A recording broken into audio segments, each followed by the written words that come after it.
Well, hello everyone, and welcome back to another Minecraft episode. Hope you enjoyed that time lapse as we not only got the entirety of the Infinity Void completed, but we also went ahead and are starting to progress into making making the actual castle build, and that is going to make me very excited once we have that down.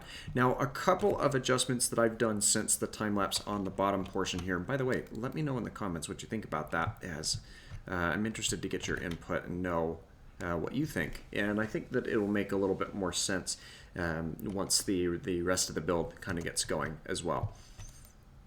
But a few things that we've done off camera is we've gone ahead and built this walkway up to the castle itself, which is kind of nice. I also tore down the majority of these front bits and went around and made sure that I have kind of the midsection of this upper bit done.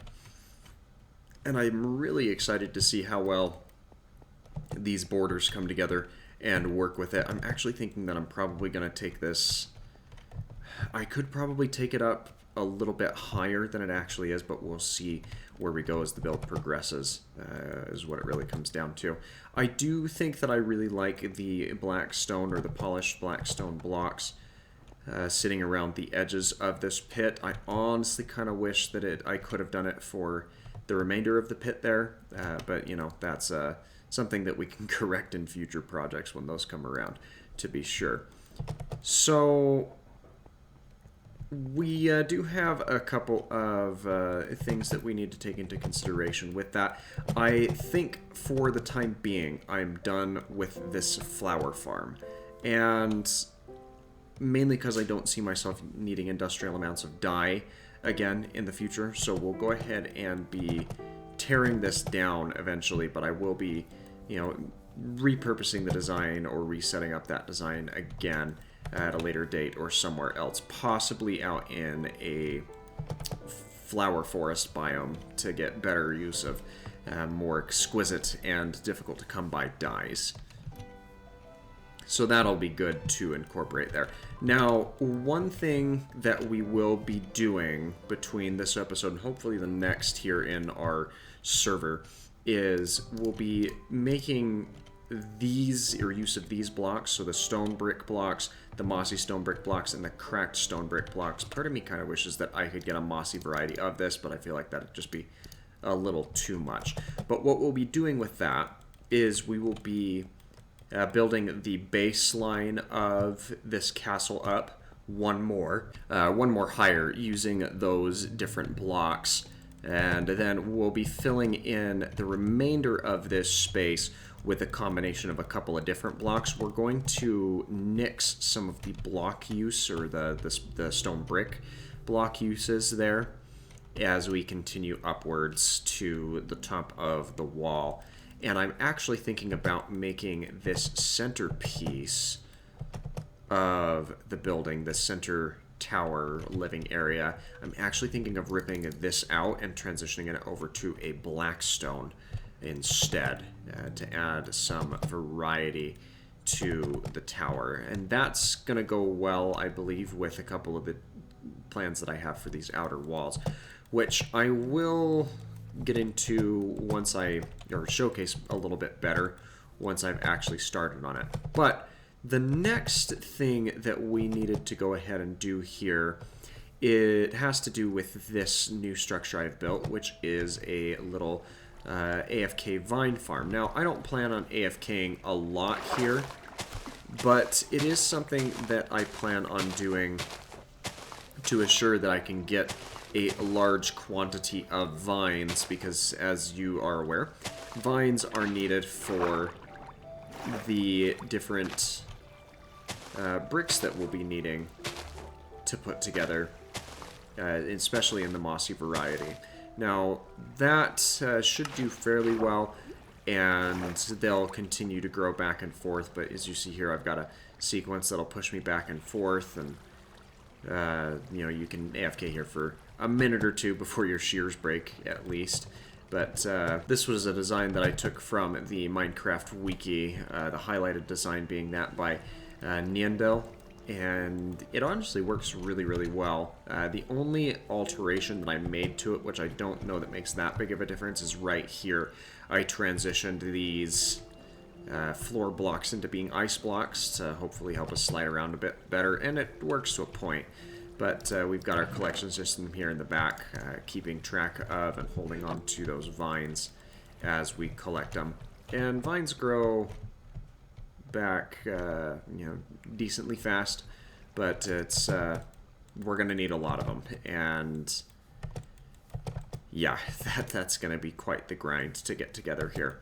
Now, I did not place that dirt block there, so I'm guessing that an Enderman came around while I was away and attending to other items of business here.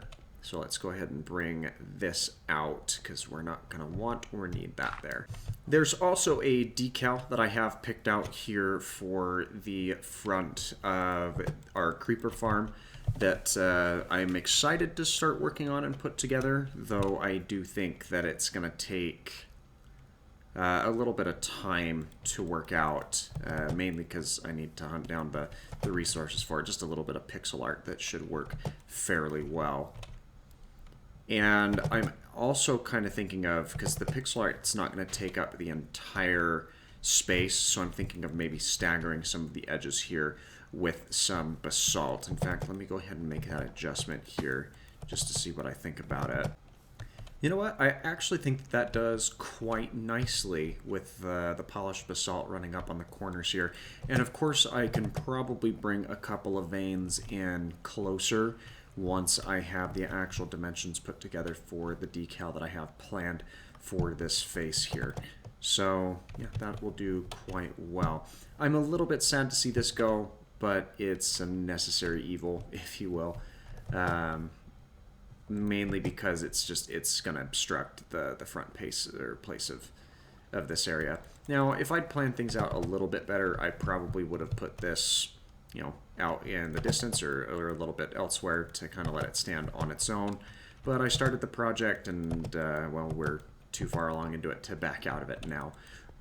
So here we are, and it'll all look good once we're finally finished here.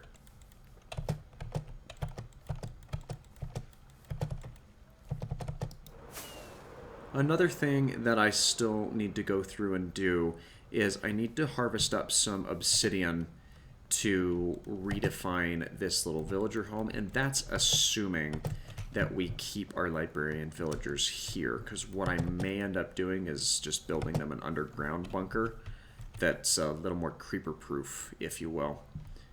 So that's another thought of some things that we might have to do. And the last thing that we're going to go ahead and do today is we're going to get ourselves some of our gear transitioned over to netherite. So first off, we've got our Aqua Affinity fire protection for helmet. So let's go ahead and grab that. There we go. The next thing was we have our Kevlar chestplate with fire protection, thorns 2 and unbreaking 3. So let's get that one set up as well. Then our mending protection for leggings, just like that. And then our diamond boots with the depth strider mending protection 4. We're going to want those as well. And then we've got room for 2 more. And what I think that I'm going to do is I'm going to upgrade this pick, another harvester pick, which has efficiency 5 mending and silk touch, to netherite, and then we'll go ahead and do the same to our King of Spades, which is our efficiency 5 fortune 3 shovel. And just like that, we have got ourselves an advancement, and this is what we're looking like. Pretty snazzy. I do like the netherite armor here, and it's got a lot of really nice benefits that should make life a lot easier. So if you enjoyed today's episode, feel free to leave a like. Don't forget to comment down below as to things that you're excited to see with some of our upcoming projects, what you think of the time lapses that we've got going on and put together here. And until next time, thanks for watching, and I hope that you have a fantastic rest of your day. Bye-bye.